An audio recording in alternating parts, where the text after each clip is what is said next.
Can we really live to be 100 years old? Are we genetically designed to do so? Why do we in America still have one of the highest disease rates in the world? How do we prevent life-threatening diseases? Cancer, diabetes, heart disease. What's wrong with our healthcare system? Why am I spending so much money on my health and yet I still don't feel very well? How can I be sure my children are getting all the right nutrition required for growing strong and healthy bodies? Is our farmland really producing the nutritious foods we need to live long and healthy? Why does the human body need minerals? You know, I always thought by eating all the right foods, I'd guarantee my good health.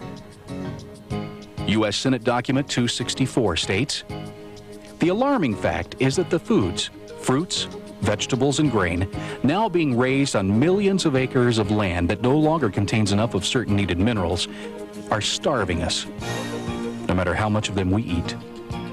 If we are depleting the minerals from our soil by over-farming, how can we supplement our diets to make sure that we're getting the proper nutrition and the right vitamins and minerals? Well, you'd think from my first question, which was medicine should come from the farm and not the pharmacy, that I'd recommend that you just get 3 square meals a day and the body will take care of it, especially if you don't cook it and you chop up fresh fruits and vegetables and have plenty of them. But that really can't happen because they're not putting the minerals back in the soil. So I've got all my patients taking supplements now.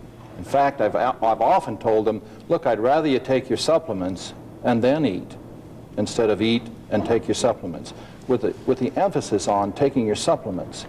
They're usually in very absorbable forms. They're going to keep them much more healthy this way.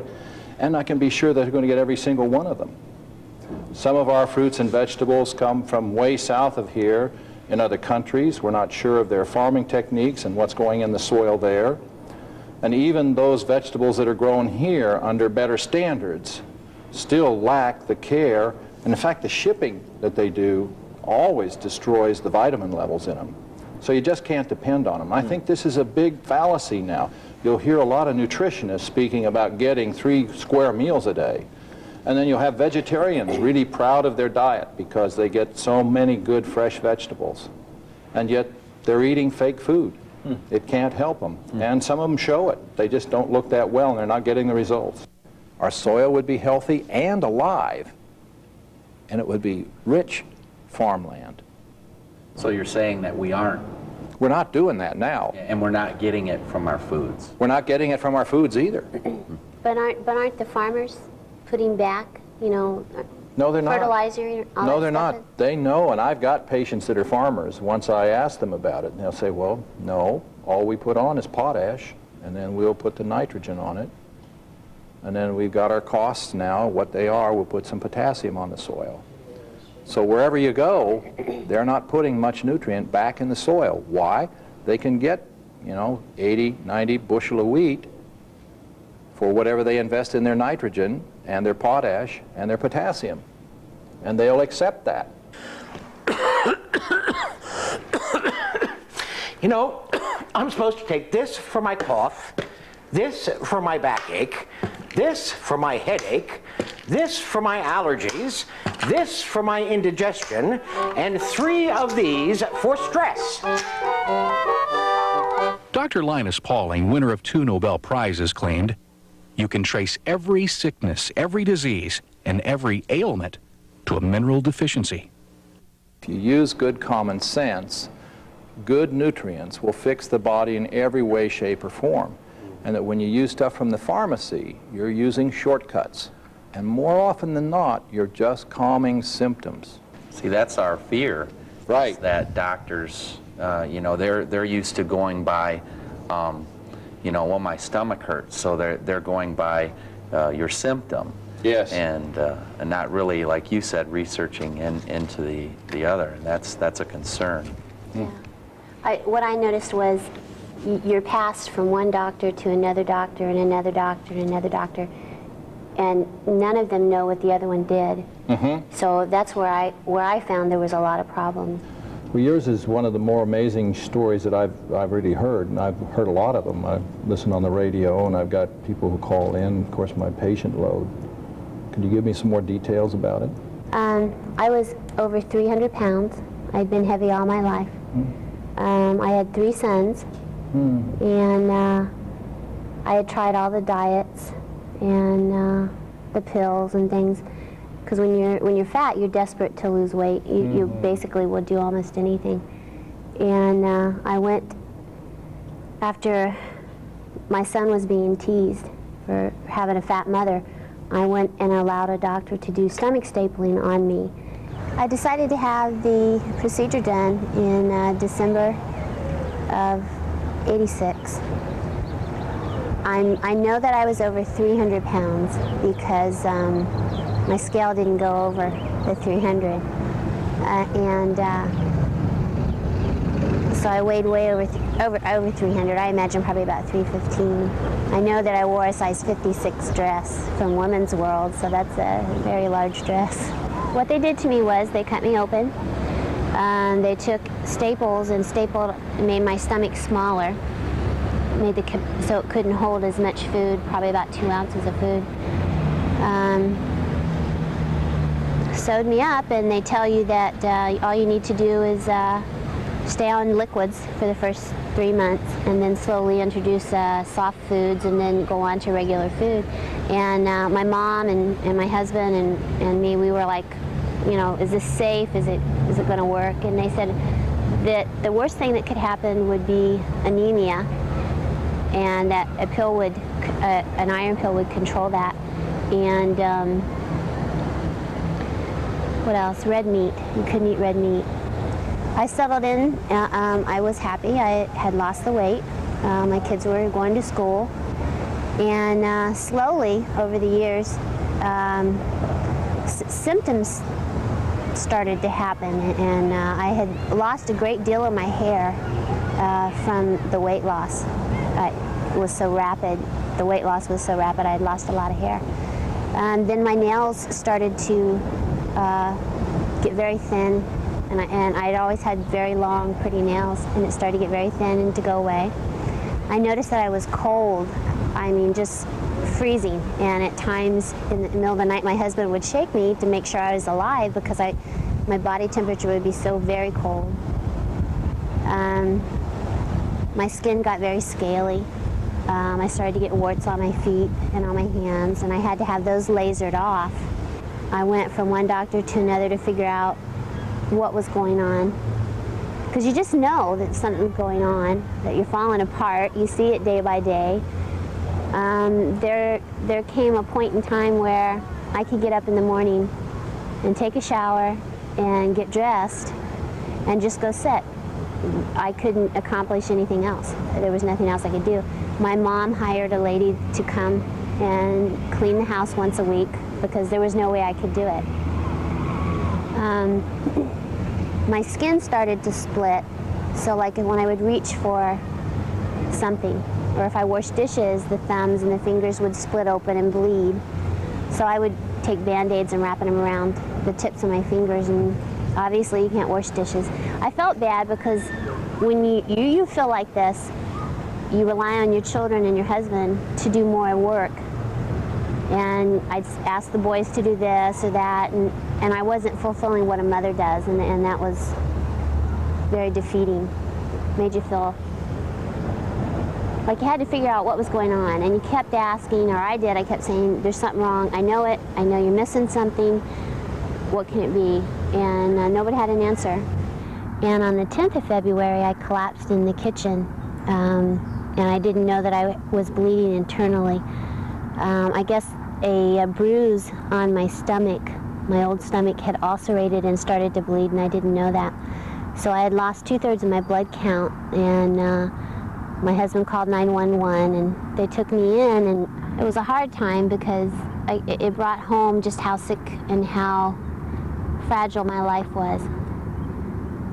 And what scared me was I wasn't as healthy or strong as a normal woman, and I could have very easily lost my life and left my kids behind. I had to find something, I had to do something, and at that time, I had tried all the products that were out, you know, through the health food stores. I had tried all the doctors. I had tried all the shots and everything. So I resigned myself to the fact that for me to stay alive for at least another 10, 15 years was to just relax, take it easy, and realize that I was going to have a very calm, quiet life so I could spend a few more years with my kids, because obviously nothing was going to make it any better. In September, my brother, Joe, received a tape in the mail, and he listened to it, and it made a lot of sense to him. And he ordered the colloidal minerals. He ordered 3 bottles, and he gave one to my mom, one to his wife, and he brought me a bottle. He brought it to me, and I know that it must have been the look on my face. It was like another thing that somebody wanted me to try. But I went ahead and tried it, and when it started to work, I was totally shocked. I called him up, and I was like, you know, it was a miracle in a way. It was, because I really didn't expect it to work. Nothing else had worked. None of the doctors, nothing they prescribed, anything that was done didn't work. So when these colloidal minerals started to work, I was in shock. I couldn't believe it.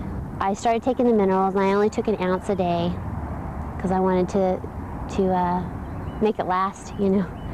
And on the 3rd day, I started going to the bathroom by myself. I haven't had any used to use Correctol or use the saline solution or anything. So that was a major thing. That was very nice. It was very nice. What are the other changes? My hair. I finally, after all these years, I can grow my hair out. It's getting long, and it's growing in thicker. You can see all the fuzzies that are coming in. My nails are coming back. I'm not as cold. I used to be so cold. Even after I was put on the Synthroid, I still was cold. In fact, now my husband will put a sweatshirt on because he's cold and I'm hot. So, my hair is coming back. My nails are getting better. My skin is clearing up. I don't have the warts on the bottom of my feet. It's just nice. It's nice to be on this side. I used to dream about what it would be like not to be so sick and not have to act like a sick person. Let me ask, did any of them ever take a dietary history on you? None. Okay. None. So, one said that I should eat more like a horse. Eat more like a horse. Because he was really into horses, and I was like, well, okay. Well, you'd get some alfalfa that way. Yeah. And, you know, that would have some nutrients in Yeah. it. All right? But overall, that creates a lot of problems in the body. Now, in our sophomore year of medical school, we all had to study all the physiology of vitamins and minerals. It wasn't in a nutrition class, but it was in the form of understanding calcium, magnesium, and what happened if you're out of certain amino acids. So you had to pass all these tests. But you were not out on the wards yet. And that's where the real doctors want to be, is out on the wards seeing patients. So when you got out on the wards, you'd already passed all those tests about calcium and magnesium, and you left all that back there in the lab. And now you were asking patients about the pills they were taking, and you were watching your supervisors, your attendings, giving medication, ordering up special forms of surgery and other therapies. And that becomes your whole focus of medicine, is what can I write as far as a prescription, or what surgery does this person need, or what rehabilitation trail. So you run down 4 or 5 good, well-trained doctors, and you come to the end of what they know, and they don't know about nutrition. Then you're going to spend a ton of money, and it's a disgrace what we spend on medicine. You spend a ton of money, and you miss the obvious.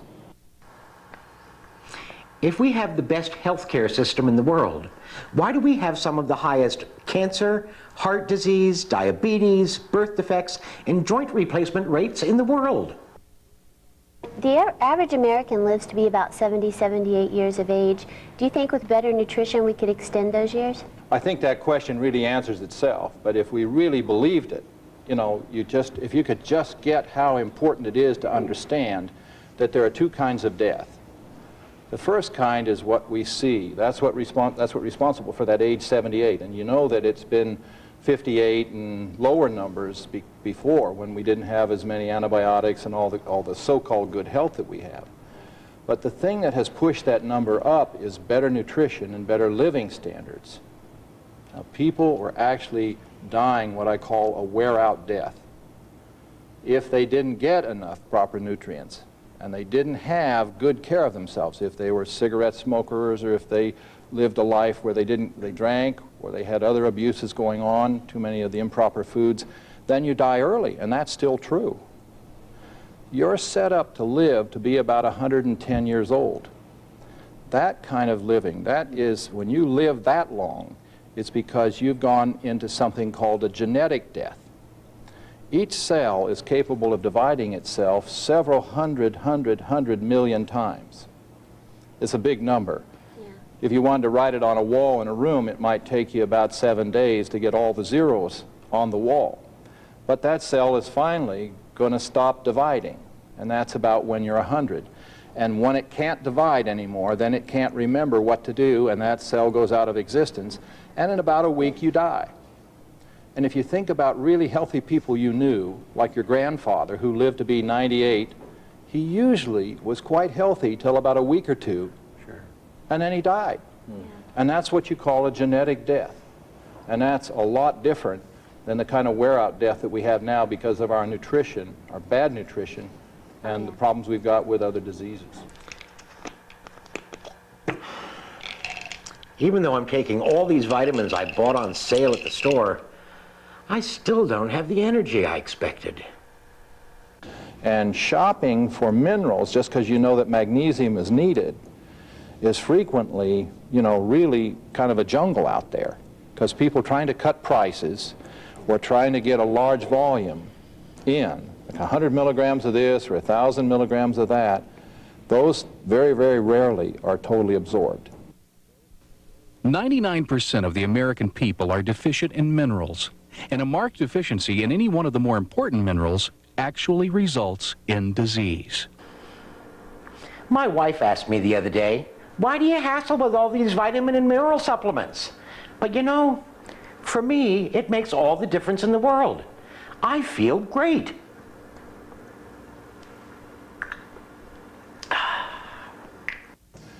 Now, Dr. Haglund, really on a more practical side though, what do you say to the person who, when they think about supplementing with a mineral or a vitamin, and just, I have to get up in the morning and take an ounce of this, and they just rather eat a bowl of cereal and go off to work. Is it really worth, the hassle? Well, one of the ways I get around that is after I've had them for 6 months and they'll ask me, do I still have to keep taking this and this? And I'll say, well, as long as you want to feel good, go ahead. As soon as you're tired of feeling good, just stop it. Okay?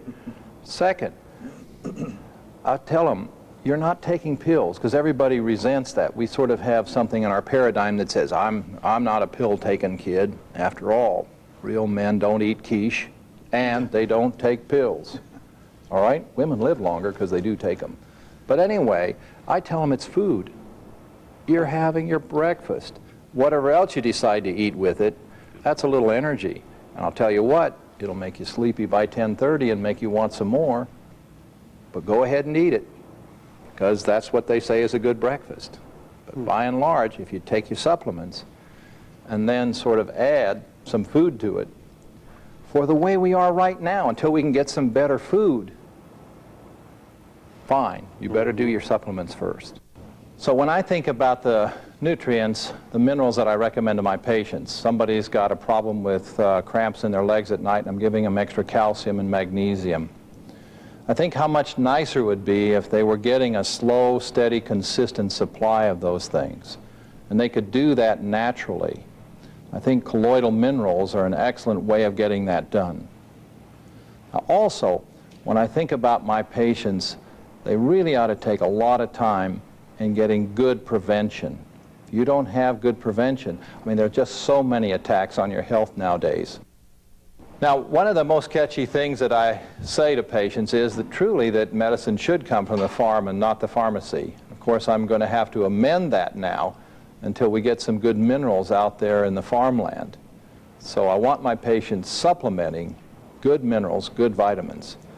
I think an excellent way of getting these minerals in is doing it the natural way, getting the colloids of these minerals to come across. There'll be ionic forms of this come along, et cetera, but for right now, it's an excellent way to go. I'd like to leave you with one other thought, and that's that many people will say you are what you eat. I'll tell you that you are what you eat and what you absorb. I'm Dr. Haglund. But to really be robust and be able to resist disease and have your teeth and have your hair be a nice color and then look young, you got to have these colloidal minerals. You got to have vitamins and minerals. You got to have. Well, on my dismissal sheets, I run through about 7 things that include vitamin C, my B complex with some trace minerals in it. Then I give a certain amount of digestive enzyme, and I always include these colloidal minerals. Well, one of my philosophies is to try and make you so well that you can't be sick. And if I add the vitamins to it, and I add the minerals and the colloidal minerals, and I get you on some sort of minimal nutritional supplement, sometimes I give amino acids, then I know that we're starting to beef up all the systems that let you get sick. And that simply means that if you use good common sense, good nutrients will fix the body in every way, shape, or form. And that when you use stuff from the pharmacy, you're using shortcuts. And more often than not, you're just calming symptoms. Of course it is. There's some good research that says it now takes 40 cups of spinach to equal what a cup of spinach did 10 or 15 years ago. But at least getting the ionic form of the minerals in made a drastic change in your health. Yes. But it still doesn't mean that I wouldn't have rather had you been on colloidal minerals for 6 months. Then you wouldn't be in my office needing the calcium. And it works. It works. It works. It works. Thank you for joining us today in our discussion. I think you'll agree that you had better call the person that gave you this video. As a matter of fact, you'd better call them right now.